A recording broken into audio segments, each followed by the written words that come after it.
I'm bound to emerald something or other, and it'll teleport me back to this base right here where I'm standing in this camp. So that uses anima as well. I think it uses like 2 or 4 anima or something. Support desk. That's just if you need to put in a ticket, you can use that. And configuration, it gives you a whole bunch of options that you can turn on and turn off. Character shadows really slows down your game, so if your game's running pretty poorly, you turn this off, it'll speed it up. As you can see, I have mine turned off, but if you turn it on, all it does is just shows shadows on the ground. You can kind of see it. Extended drawing, I don't know what that does, but I turned it off because, and I didn't notice a difference, so I figured I would gain some FPS. Profanity filter, well, you know what that is. Physics gives you pretty good like physics for like things on the ground. Like I don't know, it's pretty easy to imagine what physics would do. I didn't notice the difference when I turned it off, so I just kept it on. Name display just turns off your name and other people's names. Damage display turns off the damage display on the screen. And auto target lock, like if you engage something, it'll lock onto it automatically. You can turn that off too. I just keep it on because it doesn't really matter. And obviously, if you're not facing your mob, you're not attacking it, and you get a bunch of errors. So it's just good to keep this on. But you can turn it off if you want. And there are other settings here too that you can set.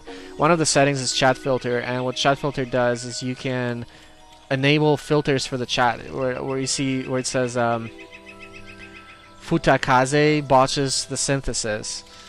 You can turn that off here by finding what this actually is and then turning it off. I don't know what this actually is, so I don't know where to turn it off, but I'm sure it'll be in the manual somewhere. Oh, it's probably this. So you turn on this filter and it scrolls through your menu, and now you are able to see it. So it says Futakaze ores gains 45 smithing skill points. If you turn it off, then you can't see it.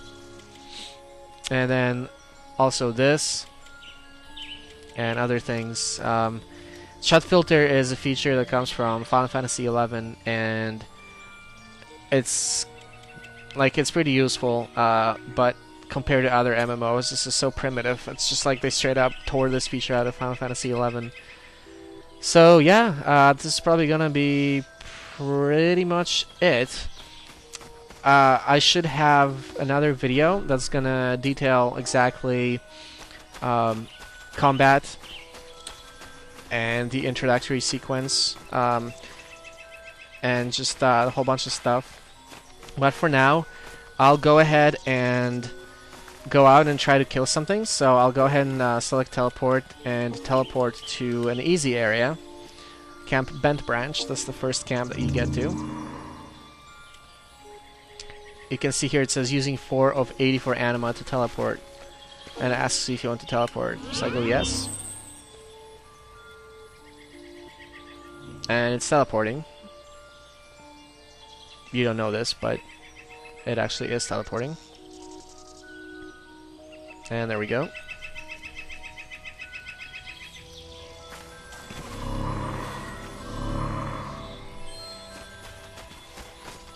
Alright, so Camp Bent Branch, there are a fair amount of more people here. This is the first camp that you go to in the tutorial, so there's going to be a lot of people here. They're probably all going to be low level.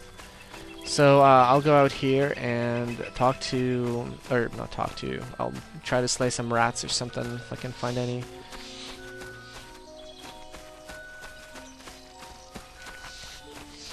In this open beta, it's pretty crowded, so you know it's gonna be tough to find something. Never mind, maybe not. So I found a forest funguar, and I'm gonna go ahead and engage it. Hit it for 72.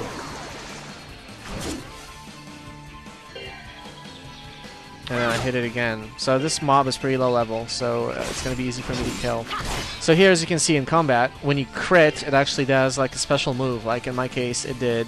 The special move was just like 3 thrusts instead of 1, and it crit for 87 on this guy.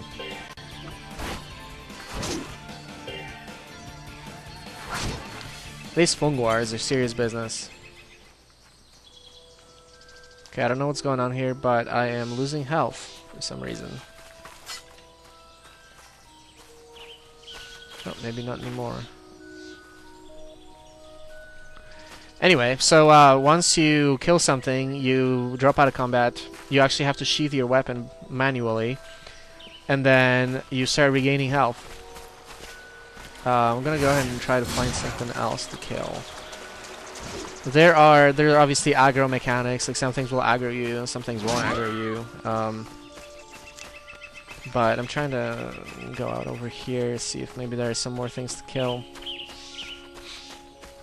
Faster way to regain health is if you just sit.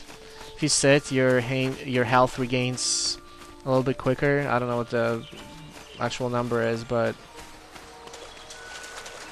it is quicker.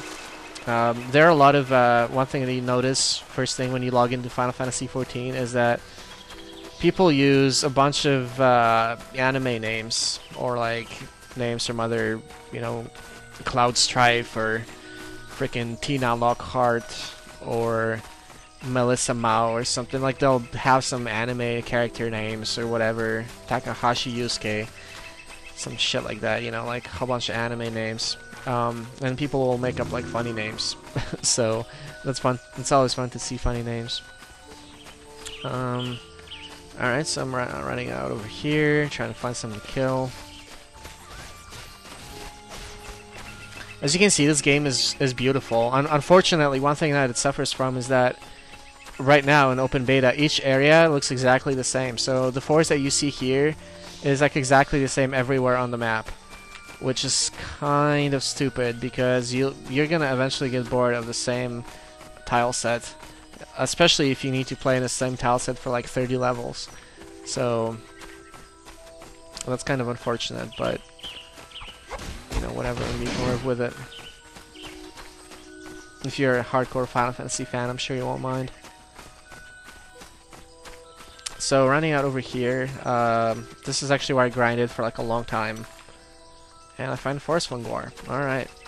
So this Forest Funguar, when you select it, you can see the name. It says Forest Funguar and it says target, and it's got like this green dot next to it. So what the green dot actually means is that it's decent challenge. And that is exactly what it means, is decent challenge. So it's gonna give you a run for your money if you're not careful. So I'm gonna go ahead and engage it. And here we go. So I'm fighting the Forest Funguar. It pops out of the earth and starts attacking me. So as you can see here, I have 1000 TP at the bottom where it says TP. It's like the blue bar. Every time you hit, you build TP. So then I use this ability called Ferocity, increases attack power of my next attack, and then I use Moonrise, which reduces the TP that the monster gains when it hits you, which is pretty handy. I go ahead and attack again, and then I use Trammel, which is another ability that just like does damage, and then I use Moonrise again. So basically, you build TP by using light thrust or heavy thrust, which I don't have on my bars, and then you use that TP to kill things like mobs and shit. Or sorry, to kill things, to use abilities like Moonrise or whatnot.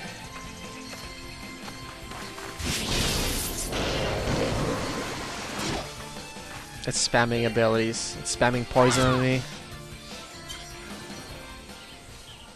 Alright. There you go. So now it's dead, and I gained 587 experience points and 157 polearm skill points. That's on top of the other skill points that I learned while fighting. So then when I go in the menu, you can see where it says Lancer rank 9. That's where the 157 polearm skill went to, and then physical level 11 is where the experience points went to.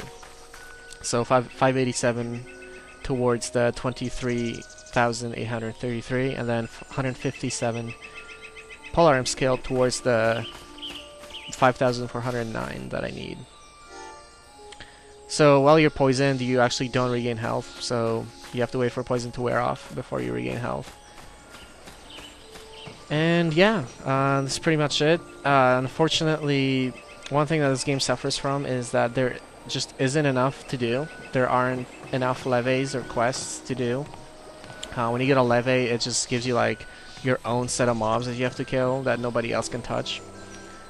But that's not in this game, or sorry, that is in this game, and it's really poorly done. You can only do like 8 every 48 hours, and they only give you like gil or rewards, or they don't give you anything. They just give you experience. So it's kind of dumb, but you know, I'm hoping that maybe in retail they'll release more, because this is pretty poorly done so far. I played Final Fantasy XI when it first came out in 2003. I had a ranger at 75 and a ninja, and like a thief or something. And then recently I came back and played a little bit again, but then I played WoW for majority of the time, and now I'm back to Final Fantasy XIV because, like, you know, nostalgia value. I'm thinking, oh, 11 was awesome, maybe 14 will be awesome too, but so far from what I've seen, 14 is nothing like what 11 was, and it's probably not really going to be that good. So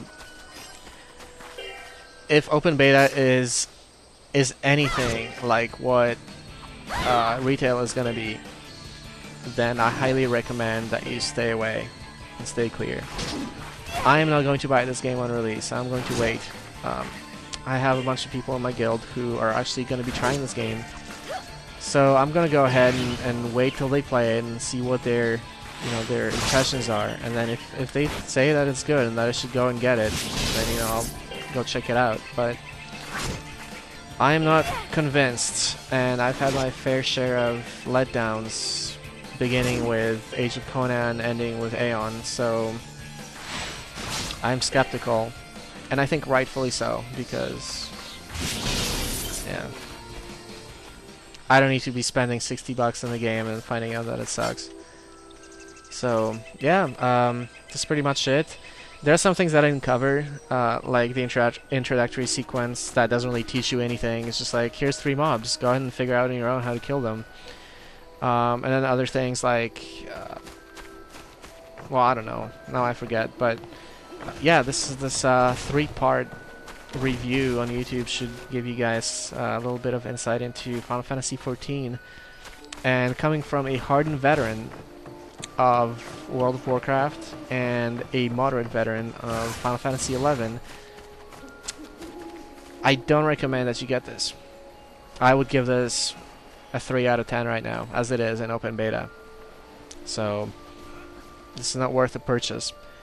Wait till it comes out, see what people say, read the reviews, and then if you think you have time for another MMO, go ahead and pick up this game, check it out. I have a feeling that once the PlayStation 3 version will come out, then people will be more open.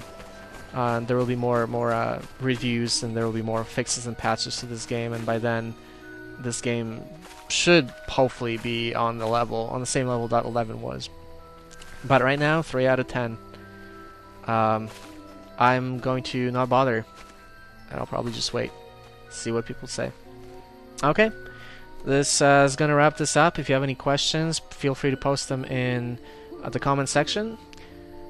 And I should have some more StarCraft reviews coming up soon. Okay, thanks guys.